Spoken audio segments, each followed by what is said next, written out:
Question 5.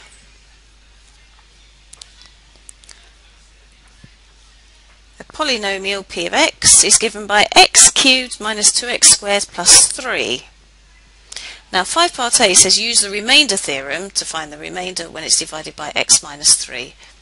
If you don't use the remainder theorem here, you get no marks. So don't do a long division or any other method. Make sure you find p of 3. So replacing x by 3 in the expression for p of x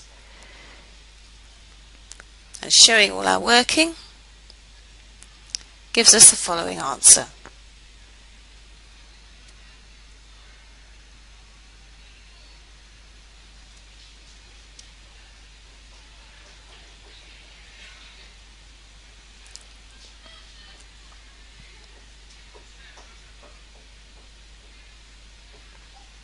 So there's our remainder, 12.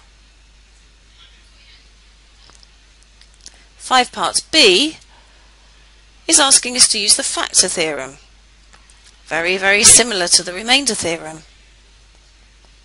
We need to show that x plus 1 is a factor of p of x, so we need to find p of minus 1, and we're expecting it to be equal to 0.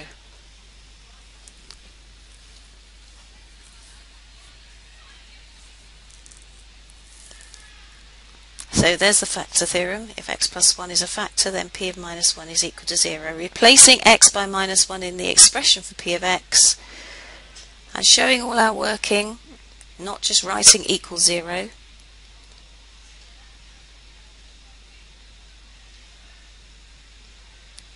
Gives us the answer.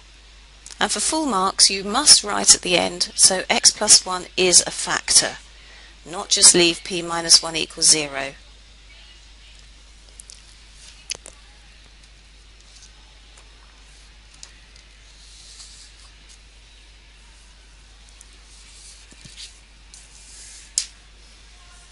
Five parts C, part 1. So we need to factorise our original expression for p of x. We already have one factor, x plus 1. We need to find the other factor. So we need to divide p of x by x plus 1. You can do this either by long division or the box method. I'm going to use the box method.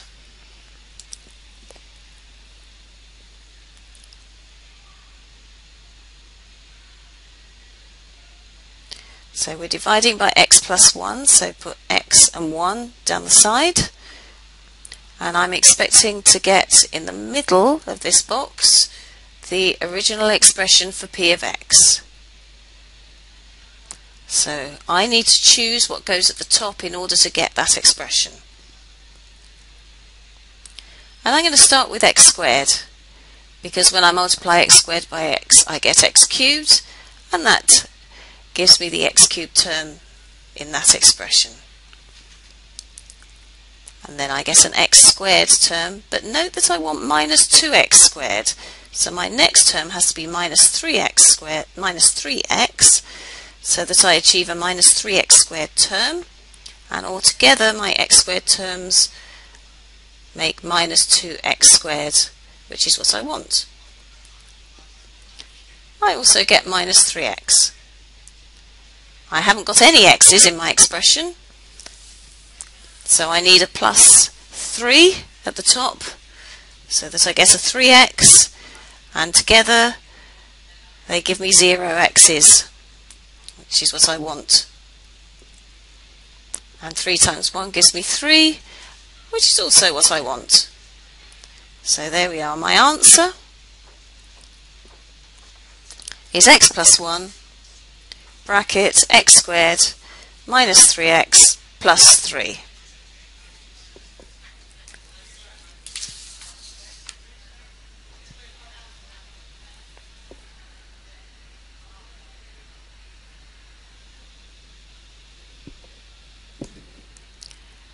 Question 5, part C, part 2, starts with the word hence.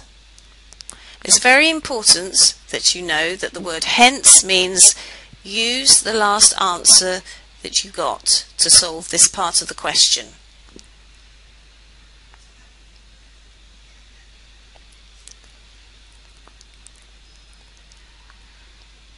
So in the last part of the question, I factorised p of x, and so I must use this in finding the answer to C part 2. So there's my answer to the last part of the question, to remind you.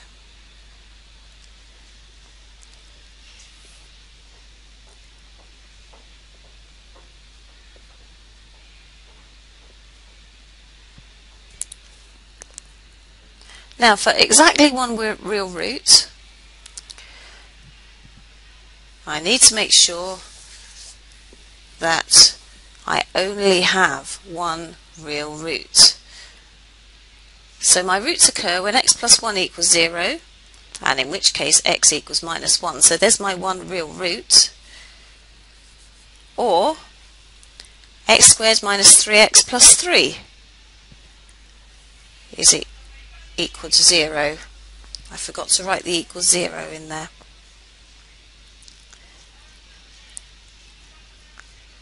But to show that this term has no real roots, let's find the discriminant, b squared minus 4ac.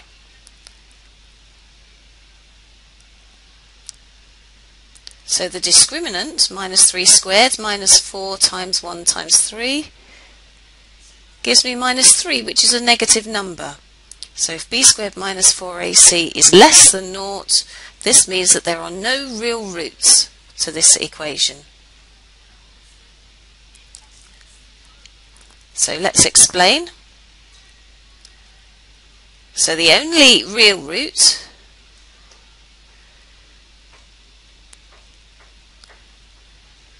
is x equals minus 1.